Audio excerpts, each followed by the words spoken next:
Hello students, welcome to Recitals in-Depth. Herein, we will cover the international relations July 2024 current affairs topics in detail. The broader themes which we are going to cover are as follows. Budget 2024-25, trade dynamics, climate diplomacy, crisis in the Middle East, elections in important nations, and maritime security. Budget 2024. Neighbourhood First Policy in Ministry of External Affairs Allocation. Now, in June, when the election results came in, during the swearing-in ceremony of the Prime Minister, the leaders of neighbouring countries like Nepal and Bhutan were called. Later, in July 2024, when the budget was released, it was found that a substantial amount was given to these neighbouring countries. So, with respect to this, let us understand what the focus of Ministry of External Affairs is. So these are the budgetary allocations given in a graph form. So here we can see the highest allocation when it comes to giving aid to countries and projects is given to Bhutan. The next in line is Nepal, Maldives, Mauritius, Myanmar and Sri Lanka. So all of these are neighboring countries of India. So we can see 2000 crores nearly has been allocated to Bhutan. Now with respect to Bhutan, we have special relations. We are a great contributor in their 5-year plans. And also we have invested in a number of their hydroelectric projects, from which India also intends to derive clean energy sources. Similarly, in Nepal, we have hydroelectric projects, and also we want to strengthen our people-to-people contact. This is because we have a shared history with them. Similarly, with respect to Maldives, there had been political tensions when the country went into elections in the year of 2023. They demanded that India should be out of their personal matters, right? And this is the basis on which the elections were won by the present government. However, we can see that we have allocated a substantial amount to Maldives as well. So the total amount that has been allocated to Ministry of External Affairs by the budget is 22,155 crores. While this is a huge amount when it comes to Ministry of External Affairs allocations in the previous years, this is just less than 1% of total budget. The total budget stands at 47 lakh crores. So it shows that there is a lot that could be done when it comes to strengthening the relations with the neighboring countries and also with the bilateral relations or multilateral relations across the world. Here you can also see that we have allocated a good amount of money for the Chabahar port. This is with respect to Iran. This will help us to build a gateway to the Central Asian region, right? So these are the allocations or the aid that we are allotted to give to the various countries or the projects under Ministry of External Affairs.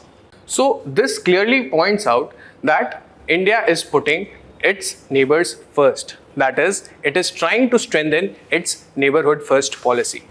So in this context, let us understand what is neighborhood first policy.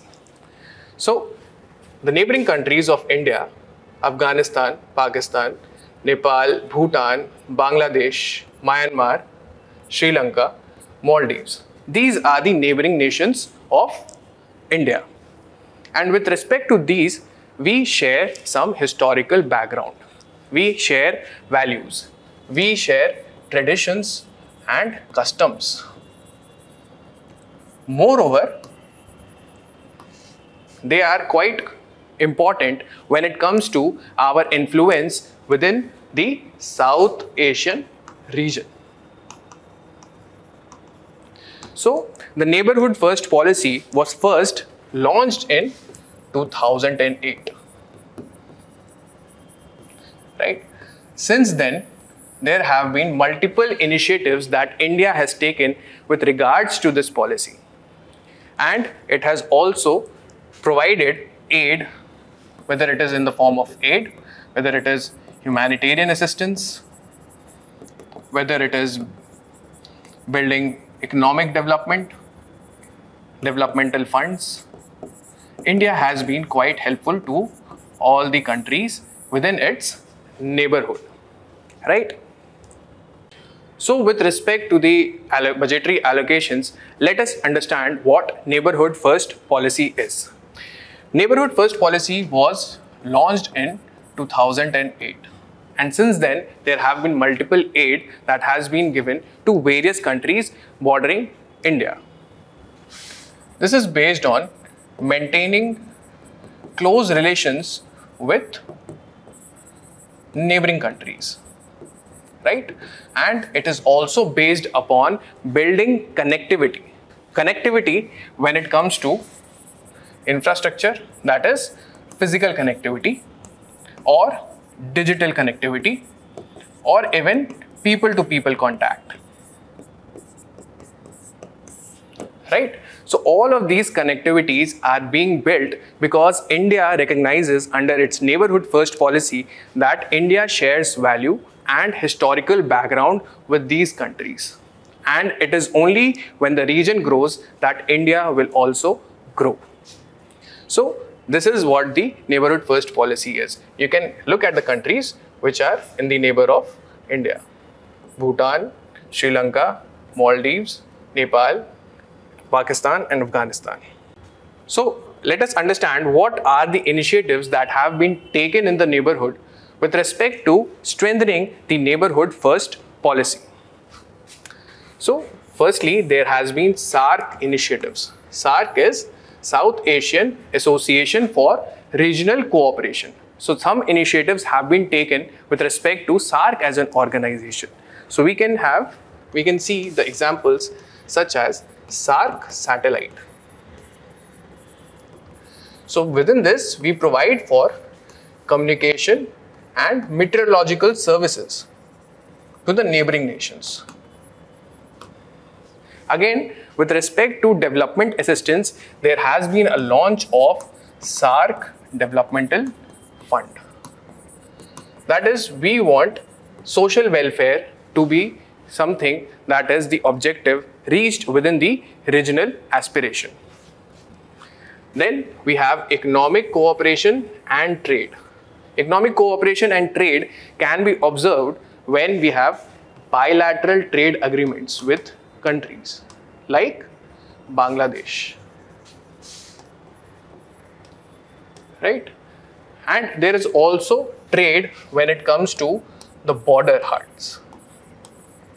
So border hubs are particularly local markets which are situated on the border of the countries like Bangladesh and India. So here the economic activity is pursued and the stability of border is ensured. So this is economic cooperation and trade. Then we have infrastructure development. A huge amount of infrastructure development has also taken place under this policy, under this Neighbourhood First policy. We have India-Bangladesh Friendship Pipeline. Within this, high-speed diesel is sent from the refinery, particularly Numaligarh refinery of India, to Bangladesh. We also have Kaladan Multimodal Transport Corridor. So this is the one in which India is connected to the port in Myanmar. Then we also have connectivity with respect to a highway, that is a trilateral highway between India, Myanmar and Thailand. This will connect India to the Southeast Asian nations through a road network. And we also have a number of rail networks with the neighboring nations. Right? So there is huge amount of infrastructure development that goes on, and that is why this budgetary allocation will provide for further such infrastructure development. Then, even with respect to humanitarian assistance and disaster relief, India was the first responder in 2015 Nepal earthquake. So it helped Nepal with necessary assistance and relief for the people there. Again, with respect to cyclone relief, in Bangladesh when cyclone Fani hit, India again provided humanitarian assistance and relief to the victims of these disasters. Then there is energy cooperation. There is cross-border electricity trade, that is between Bangladesh, Nepal and Bhutan.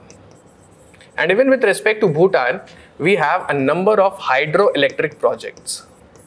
India's aspiration with going towards clean energy and reducing its dependence on fossil fuel energy has led to such kind of a trade. There is also health cooperation, which was particularly seen during the pandemic times, that is through its Vaccine Maitri program. So these were the initiatives that were taken in the neighborhood of India. This means that India is focused on neighborhood first policy, and this budgetary allocation revives this strengthening. Now let us understand the significance of this policy. That is, why does India focus on its neighborhood?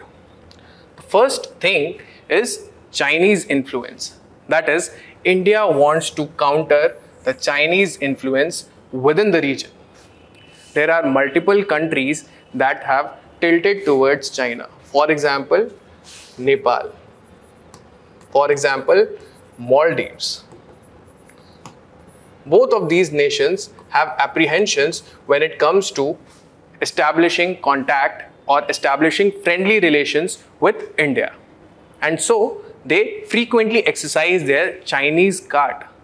That is, they tilt towards Chinese interests. And this creates problem for security in India. The second thing is about maritime security. As per an hypothesis, there is string of pearls theory, according to which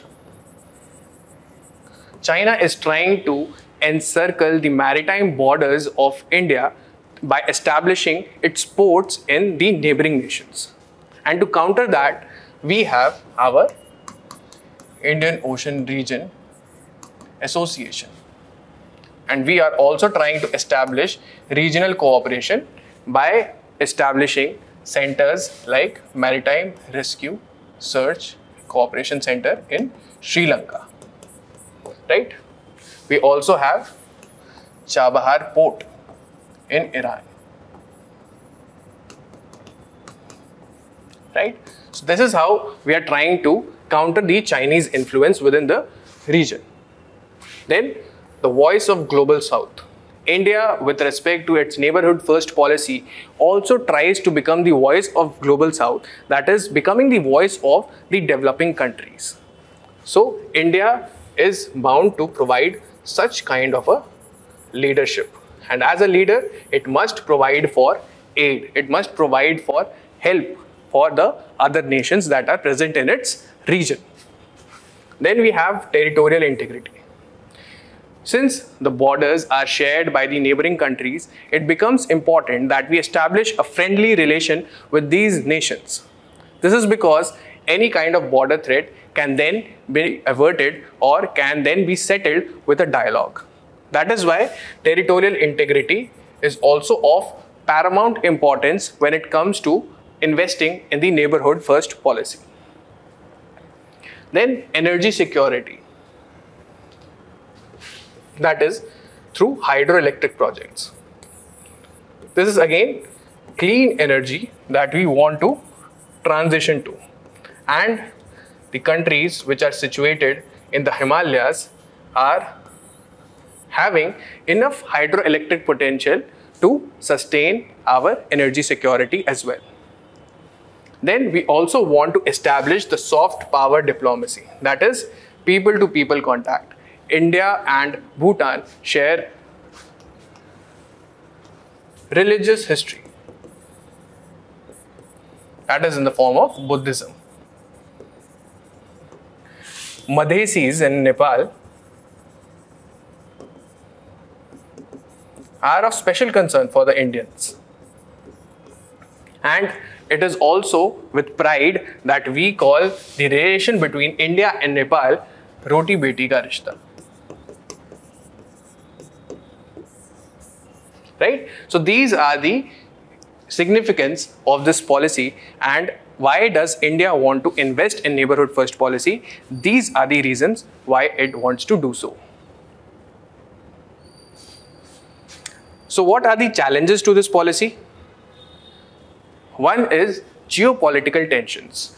That is, since we share the borders and it is important for our territorial integrity, however, there are geopolitical tensions as well in the form of border disputes. For example, there is a border dispute between India and Nepal in the region of Limpiadura, Lepu Lake, Kalapani.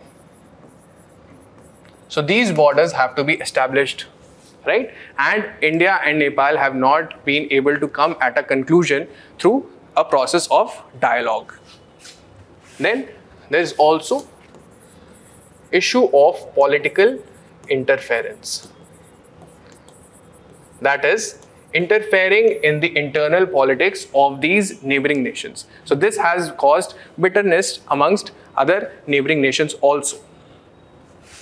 These have been mostly allegations. However, India has backed off whenever such a request has been made. It is due to its Panchsheel policy, where it wants to remain excluded from the internal affairs of the country. Then there have been implementational issues. Implementational issues come in the form of bureaucratic delays, that is, not delivering on the projects that were planned between the two countries, right? And then there are economic differences, that is, most of the nations that are neighboring India, they are smaller in size and therefore also have less amount of resources as compared to a big country like India. And India has been told by the some of the neighboring nations that it has a big brother attitude. Big brother attitude meaning it would dictate in the form of aid. That is, India would provide aid to these countries, these smaller countries, and would also try to influence the policies in favor of India. Of course, these are allegations, and India definitely tries to back off as and when the countries raise such a request. Even with respect to Maldives, India out campaign, India withdrew its troops from the Maldives land. Right? And even with respect to the budgetary allocation, we can see there is a substantial amount that has been allocated to Maldives. So, in conclusion, we can say that we are striving for peace and harmony within the region that is neighboring to India. And the budgetary allocations clearly state this fact. Budget 2024, Rules of Origin. With respect to Budget 2024-25, the budget has recommended that there must be amendments made to the Customs Act of 1962. This is with respect to establishing rules of origin. Let us understand this issue. Now, what is rule of origin? So, for that, we must understand what are free trade agreements. Free trade agreements are agreements which try to reduce or minimize trade barriers between two countries. That is in the form of tariffs or quota. Right? These are favorable terms of agreement that two countries have established amongst themselves. Right? What is the role of Customs Act 1962? You just have to know that it helps in establishing, that is, it helps in building rules that help establish the country of origin for a product. Right? This is what Customs Act 1962 will do. Right? So what is the role of origin here? So let us understand this with an example. Suppose A and B are two countries which have a free trade agreement between them. Now suppose there is a product which is sent by C, another country with which neither B nor A has a free trade agreement. Suppose it sends a product to B, and in this case B acts as a transit country for this product that is originating from C itself.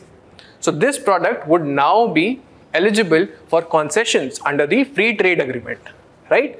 But it has not been originated in B, right? So how could it would create some amount of revenue loss, right? Similarly, suppose say there is A and B again with a free trade agreement between them, and C sells a product to A, and this product has originated from B. Then this product which has originated from B and C acts as a transit country between A and B, then this product would not be eligible for free trade agreements because it is coming from C, right? So this is going to create trade divergence.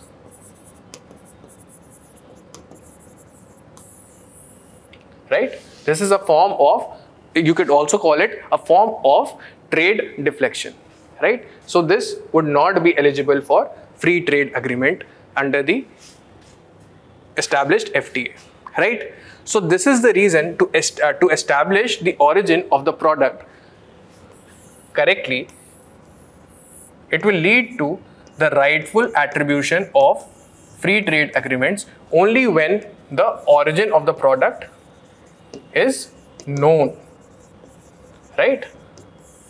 Only when we know the origin of product, which country is producing it, whether it is producing it wholly or whether there are multiple contributing countries which are contributing to the manufacturing of product, we have to understand where it is being originated, and that is how we will apply our terms and conditions as under the free trade agreements, right? So what is the purpose of rules of origin? It is to establish which country of origin is there on which our trade policy measure should be applied, right? Where should we be favoring our trade so that it reaches the country that it is actually intended to, or it does not cause us a huge loss when it comes to customs revenue, right? A major point when it comes to the rules of origin is that it is not harmonized globally, right? Okay, now we have two types of trade. One would be, let's say, preferential trade, and other would be non-preferential trade. Now in our economics classes, we have read about non-preferential trade under the World Trade Organization. That is, it will establish most favored nation status. That is, equal status when it comes to trading with all the countries under WTO. Okay, this is a non-preferential trade. For this, WTO has its article, it has its agreement on rules of origin, right? How to establish it.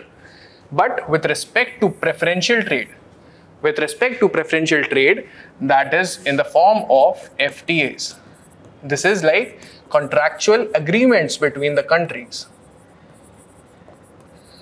And with respect to autonomous, independent trade regimes, like generalized system of preferences of US. For these kind of preferential trade, WTO only has some recommendations. It is not binding on the country to establish the rule of origin as such. So, the rule of origin is established in the national legislation of the country. And with respect to India, it is the Customs Act of 1962. And clearly, this will lead to not harmonization of such a policy globally.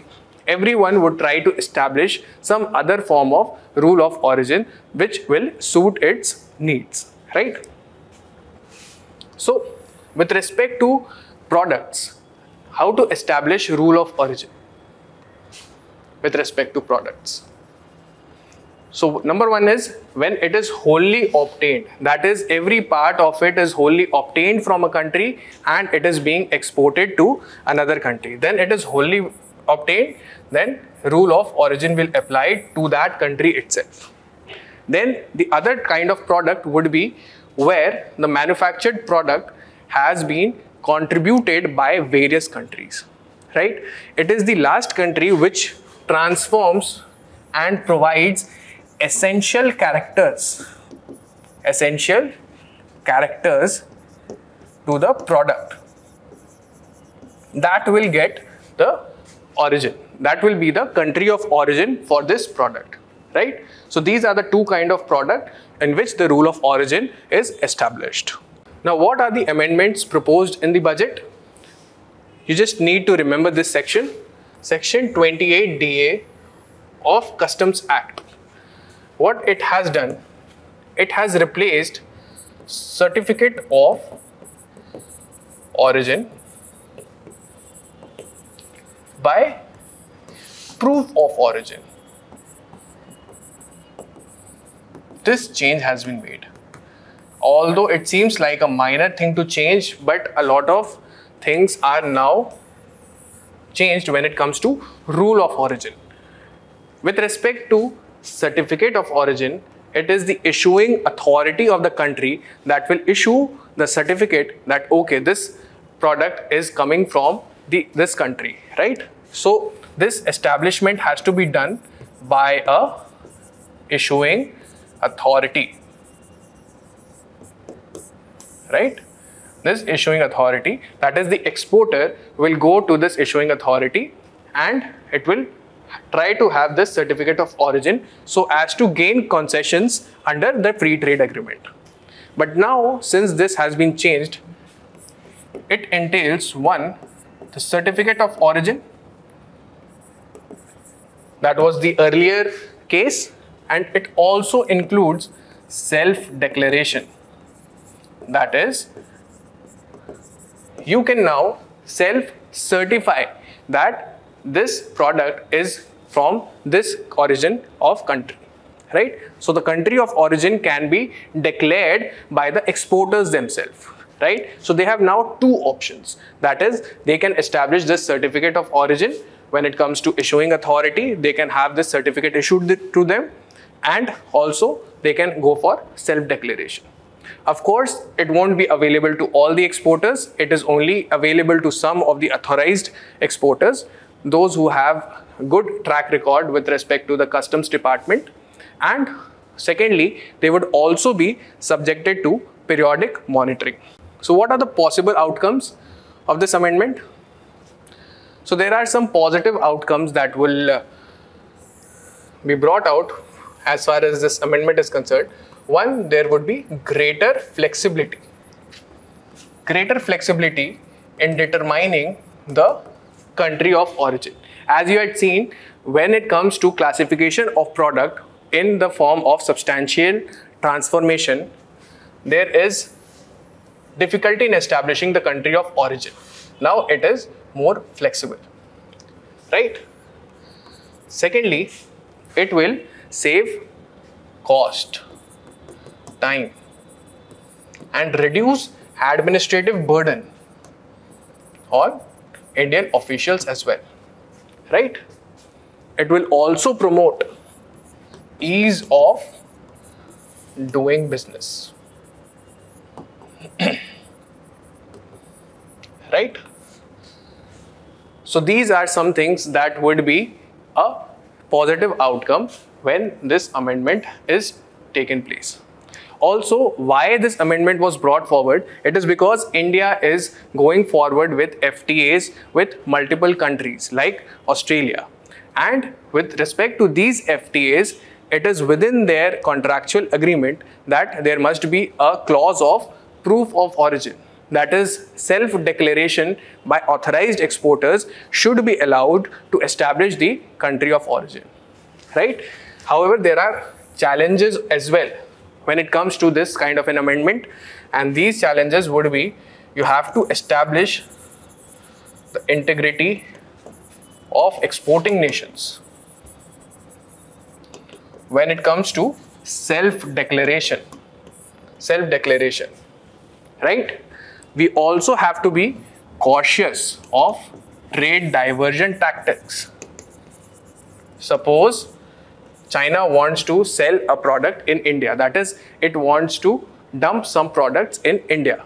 Now, it cannot do so directly. It will occupy another route, that is, maybe through Vietnam, it will send its product. The Vietnam nation would be a transit country in this kind of a trade, right? So this kind of a trade diversion, India would now have to be particularly cautious about. Right? So this was the rule of origin and how it impacts the trade dynamics when it comes to the free trade agreements. Geopolitical events and container shortages faced by India. In the recent times, the global logistical chain has experienced a decline in its efficiency. And this is because of increased freight rates, increased shipping times, and also trade disruptions. This is also worsened by the geopolitical tensions that have been taking place within these shipping trade routes, and also because of the trade disputes between various nations. So let us understand what this issue is about. So Ministry of Commerce under its review has said that Indian exporters are facing huge amount of losses. That is coming on the account of increased freight rate charges. That is, the freight rate has increased by 150%. What are freight rates? Freight rates mean transporting of goods from country A to country B. What would be the cost? This is the freight rate, right? So Indian exporters have been facing a decline in their exports status. And that is also a reason that would create a situation for trade imbalance when imports and exports of India are concerned, right? So freight rate charges have increased, and there have also been container shortages. That is, this issue arose during the time of COVID-19. That is, when COVID-19 struck, all the containers which had went to their destinations to deposit various goods, they have stayed there, and such kind of containers have been there in the container ports of the respective countries. And there had been a supply-demand mismatch. That is, there had been a low demand during the COVID times. And when it comes to the freight rate charges, the more volume you trade, that is, the more volume you send through the freight carriage, the lesser cost of logistics you would incur, right? But if you send lower volume of goods through the freight carriage, then the cost would be high, right? So when it comes to COVID-19, there was a demand drop. And post-COVID, and building on year 2021 and 2022, there was also a surge in demand. Right? So these situations exposed the structural weaknesses when it comes to the container shortage or container availability. Right? There is also increased ship voyage times. This has also come under the Ministry of Commerce review, because it is said there has been substantial amount of port congestion, especially in ports of India like Mundra Port, Nhava Shava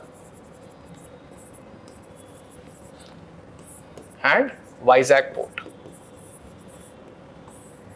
Okay, this port congestion has led to delays in delivering of product, and also the bookings which have been there, the demands for the products have also been cancelled. This means overall Indian exports are not looking good, right? This could be because of various reasons. So let us understand why is there a container crunch. The first reason is that there has been steep US and European Union tariffs on Chinese products, right? When it comes to US, which is also a global trade competitor of China, the electrical vehicles that are imported from China have been hiked by 100%. This is the tariff hike. When it comes to semiconductors, it has been hiked by 50%. Even European Union is said to follow the suit, and 37.6% tariff hike is expected by 1st of August. This has created tension in the minds of the Chinese traders, and they have rushed to ship their goods as fast as they can. So this rush has resulted in container shortage. So we could say that tariff hike has created this rush, and in turn it has created the shortage in containers. Then there is also Red Sea crisis. Now Red Sea crisis is where the Bab al-Mandeb Strait is. Right? It is an important choke point, that is important point where multiple shipping routes pass through it. Even with respect to India, 20% of its trade passes through the Red Sea Suez Canal shipping route. Right? Now there has been a crisis when it comes to the region of Red Sea. This is because it is bordering the country of Yemen. Within Yemen, there are Houthi elements. Houthis are backed by Iran, and they are particularly against Israel. They want to attack and hijack Israeli ships so that Israel is economically choked of its products, and therefore the Gaza war could end. Right? So this is what Houthis have been doing. However, this practice is not indiscriminately. They have been indiscriminately targeting other ships also, right? Which has led to losses of ships from US, United Kingdom and other countries as well. So there has to be some amount of security that needs to be provided when the trading ship is being passed through this Red Sea, right?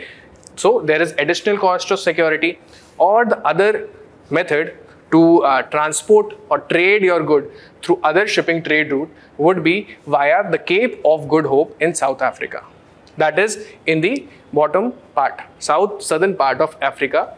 But this would not be as efficient as going through the Suez Canal route, because it will increase the cost by 20%, and it will also increase the ship voyage times. That is the amount of time that the ship would remain in its journey by 2 weeks.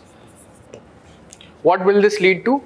It will lead to further utilization of fuel costs, right?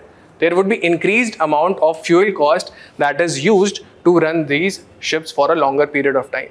In effect, this supply disruption would also take place because there would be shortages, because the timely arrival of products would be stopped. Secondly, there would be inflation of even the essential supplies. So these are the problems that are created if we take a longer route through Cape of Good Hope.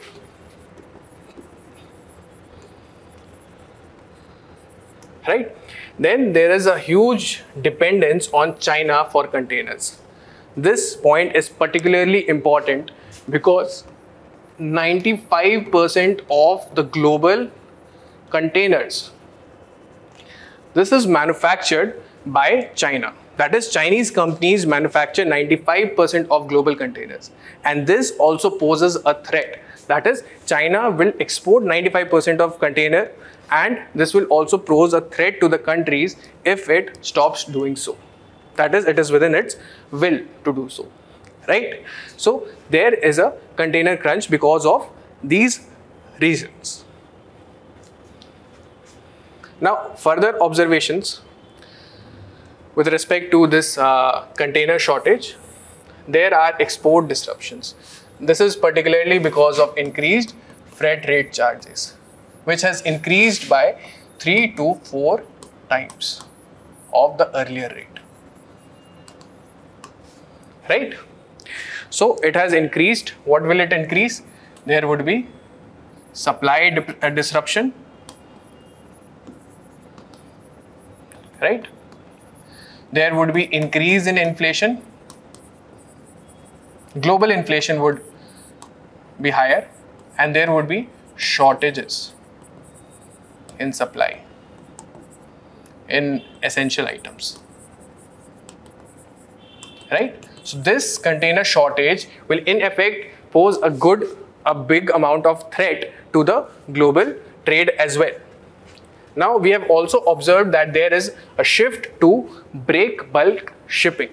That is, now the countries or the traders are not opting for a container mode of transportation or logistics. They are doing it in individual units, right? So the whole container is not composed of it, only individual units or some amount of space is occupied so that it pays for the cost difference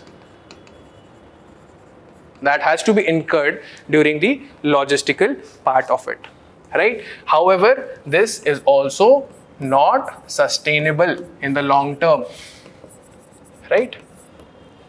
So what is the government and the sector response? That is the exporters' response. The exporters have asked the government to have favorable shipping regimes. That is, to get into a dialogue with the countries and also establish some amount of shipping trade regime so that it is not costly for them. The second thing is, they have also asked the government to regulate the freight rate charges.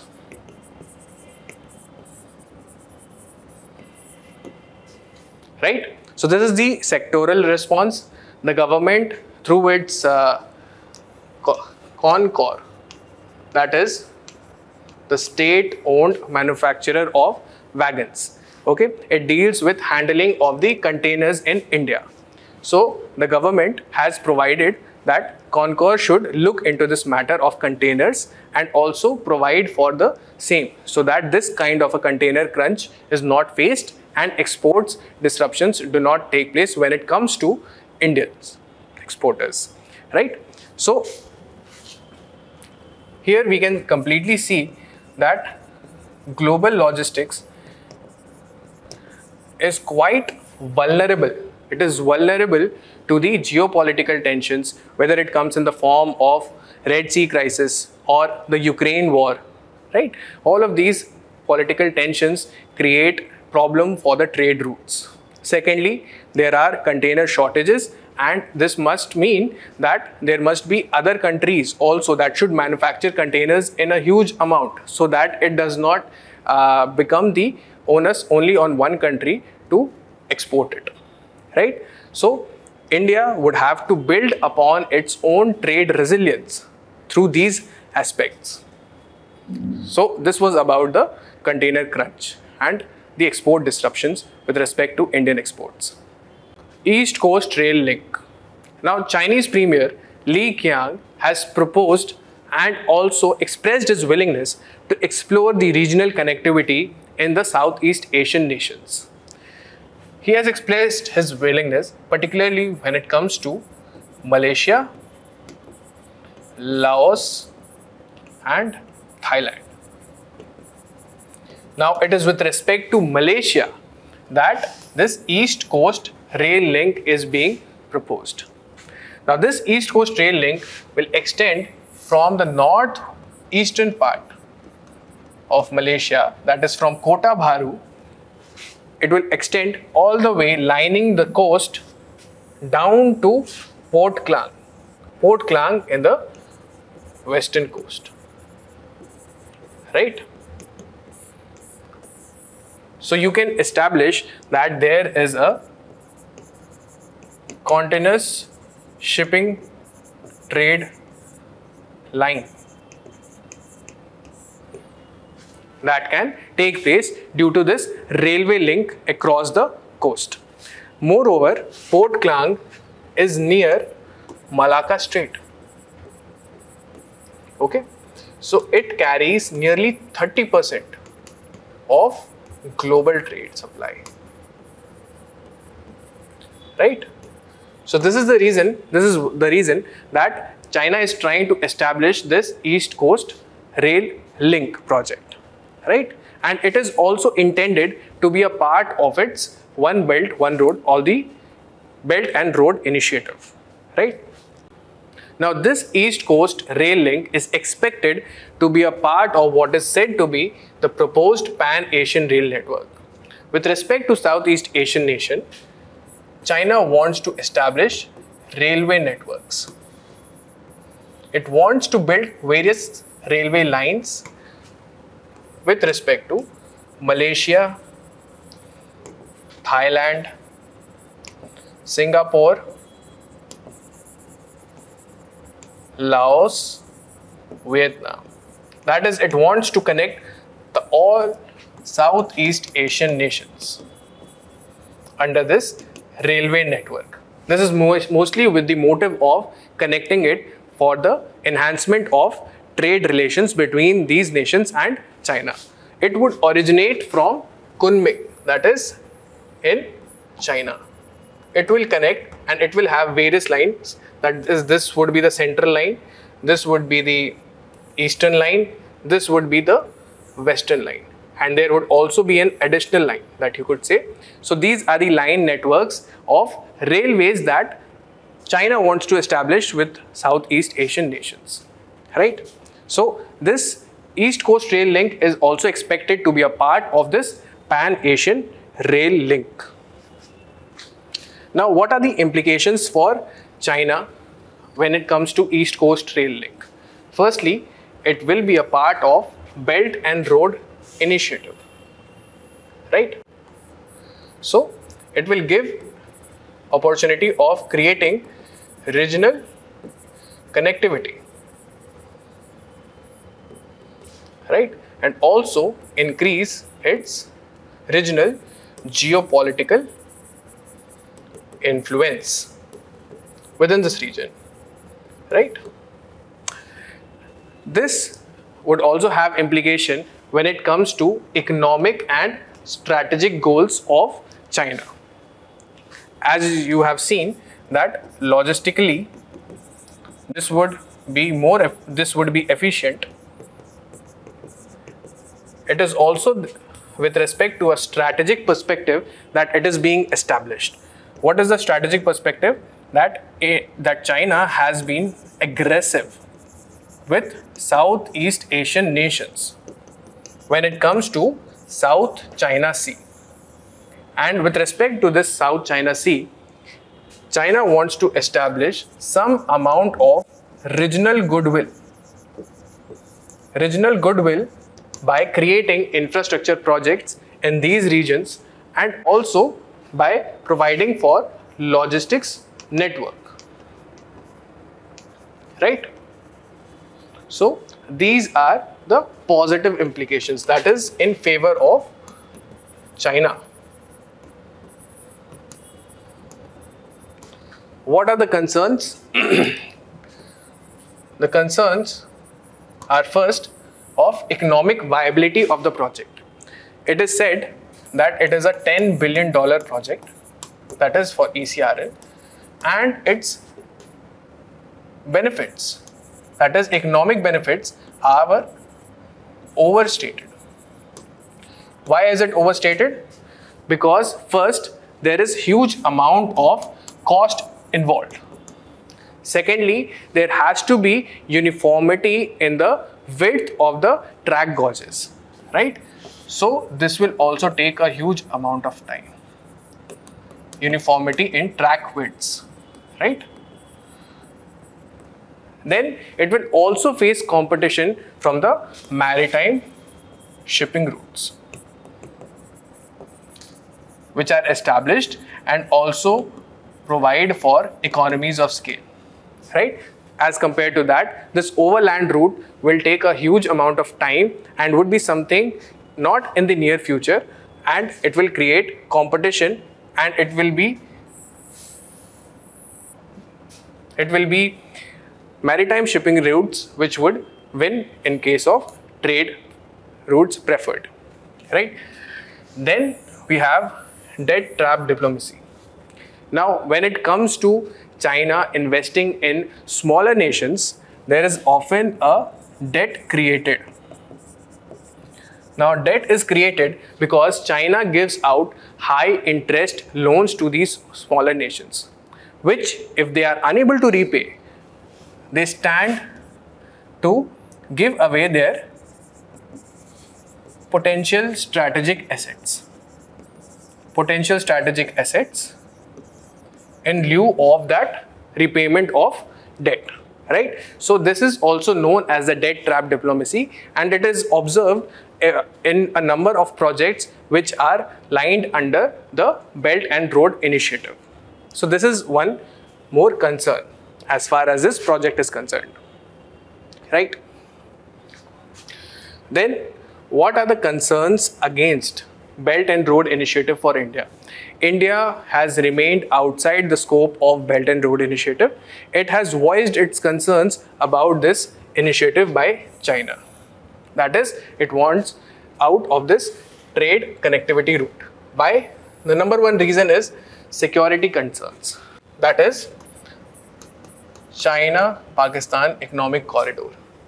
In the last month, this project entered phase 2. That is, there would be creation of infrastructure projects, right? Now, CPEC is particularly a problem for India because it is a threat to the sovereignty and territorial integrity of India. This is because CPEC would pass through the Pakistan-occupied Kashmir, and this would always lead to presence of Chinese military on that ground, thereby violating the sovereignty of India. So India has said that this is a security threat for us. Again, when India was invited to join Bangladesh, China, India, Myanmar Economic Corridor, India opted out. Why? Because it was concerned about the Chinese presence again in the northeastern part of the country, where it already has faced with respect to Doklam issue in 2017, and also when it comes to Arunachal Pradesh, right? So these are the security concerns when it comes to joining the Belt and Road Initiative for India. Secondly, there is also a debt trap India also says that there is a debt trap that is being created by China in smaller nations which are unable to pay their debt, and therefore they end up losing their strategic assets. For example, Hambantota port in Sri Lanka. It was leased to China for 99 years. Right? So this is a debt trap that is being created by China, and it is something which is unethical by the standards. Then there is ambiguity and there is lack of transparency. With respect to the multiple projects in Belt and Road Initiative, there is ambiguity because most of the decisions are taken unilaterally by China. That is, there is no consensus, or there is negligible amount of consultation with the stakeholders involved within this Belt and Road Initiative. The second thing is, it does not uphold principles of good governance. If we take the example of CPEC, the project was intended to create close to 2 million jobs. However, it has hardly made so. And they have also gotten their own Chinese workmen and officials to work in this Pakistan occupied Kashmir and build the CPEC projects. So there is no principle of good governance that is being uniformly observed in Belt and Road Initiative. Then there is Chinese dominance. That is, even when the debt is created, it is mostly given out by Chinese banks, and that too at high interest rates. And most of the infrastructure projects are being controlled by Chinese companies. Right? So this leads to little or no input from the outside sources. So this creates a further debt trap for these countries which are dealing and are under the Belt and Road Initiatives. So these are some of the concerns that India has voiced against Belt and Road Initiative of China. So what are the responses when it comes to the concerns? India first, already as I said before, is not a part of BRI. It has opted out of it, opted out of BCIM economic corridor.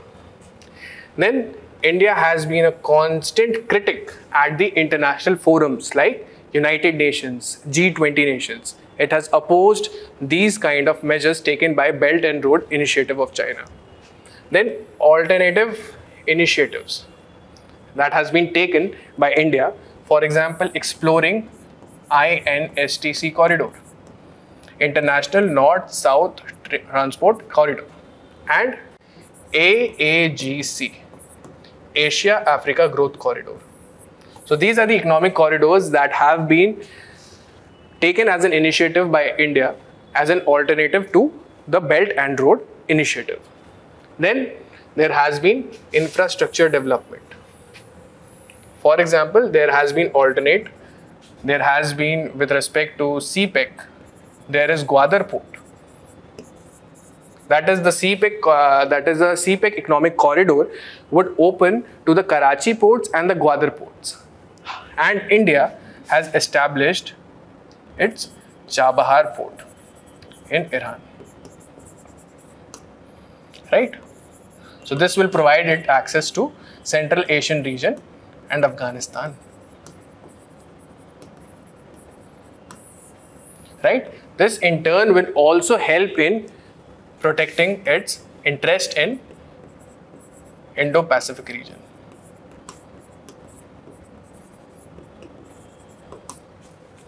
Right?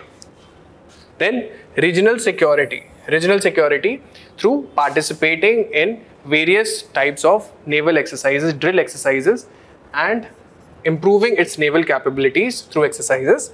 We have also been a part of Indian Ocean Region Association.